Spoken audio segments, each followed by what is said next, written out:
My name is Greg Warren, and I don't know how long I've been doing comedy. I had a bunch of false starts, so I sort of quit counting at some point, yeah. And you were here 16 years ago, so longer than that. I was here 16, yeah. I quit my day job in 2001. Okay. And I've been doing it, full-time since. But I was doing it a lot before that. I would, I think it's from like 1996 on, I was doing it pretty much whatever, every night. Okay. Yeah. And what was your day job?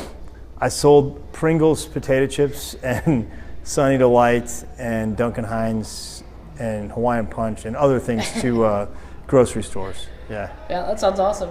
Well, awesome. I don't know, but yeah. Just something. Yeah. I was mediocre at it, I would say. Yeah.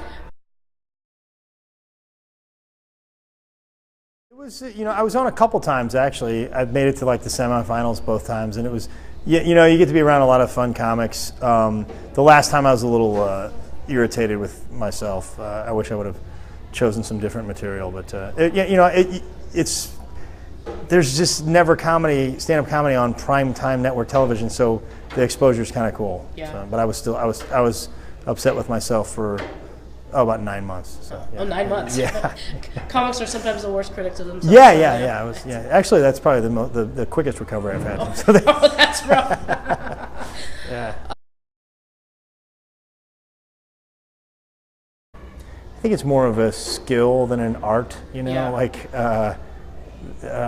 think it's just something you sort of learn how to do. Yeah. I've been doing it for a long time, so yeah, I actually enjoyed it. But it was a crazy. I haven't been here in a while, man. That was a crazy night. Crazy night. But yeah, it was fun though. Yeah. Well, basically in the front table, it was like a bunch of people that owned a tattoo parlor, and it's my birthday today, and the guy had the same birthday as I did, and then they were also. I was like, they said tattoo parlor, and I was like, oh, I honestly thought either tattoo parlor or ex-cons, and they're like, oh no, it's that too. Like, yeah.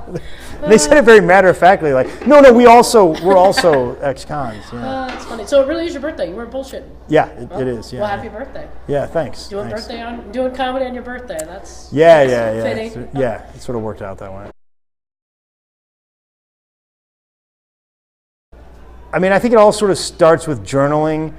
There's this book that came out years ago, The Artist's Way, that I think a lot of I love The Artist's Way. Yeah, a lot of people are familiar with. And somebody sent it to me, a friend of mine who was like an improv person, and I let it sit for a long time. Then I read like the first 3 chapters, and I got through the part where they talked about morning pages, and I sort of have been doing that for, pretty regularly for about 25 years. Wow.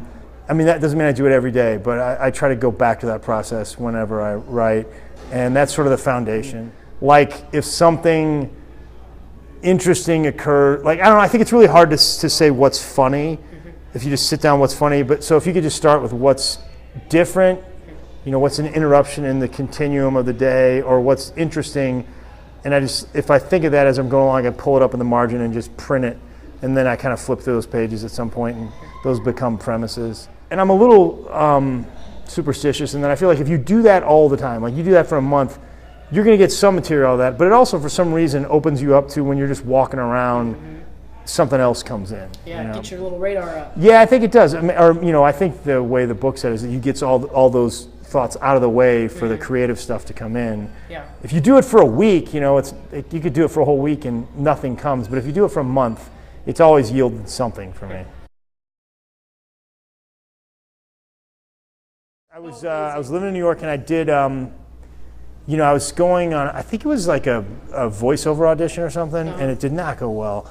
And I like kind of stumbled out of the place, and I got on the, I think it was the Q train heading for Astoria in Queens, and I was just like, man, I was so bummed out. And then I remember thinking, like, if I could just have like some peace and quiet for 7 seconds, and then as soon as I just heard some lady like, and then it occurred to me that she was singing "All I Want for Christmas Is a Fish Sandwich," and then like it didn't register as funny at all. Then it was like, just shut up. And then 2 weeks later when you're writing, and I'm like, what happened? I was like, well, that thing happened, and then so that did happen. Oh, GregWarrenComedy.com. Yeah. Okay. Are you on YouTube or Facebook or any of that? Yeah, man. It's easy to find. All that stuff? Yeah, all Just that stuff. Google Greg Warren. Yeah. Okay, Yeah. fantastic. Yeah.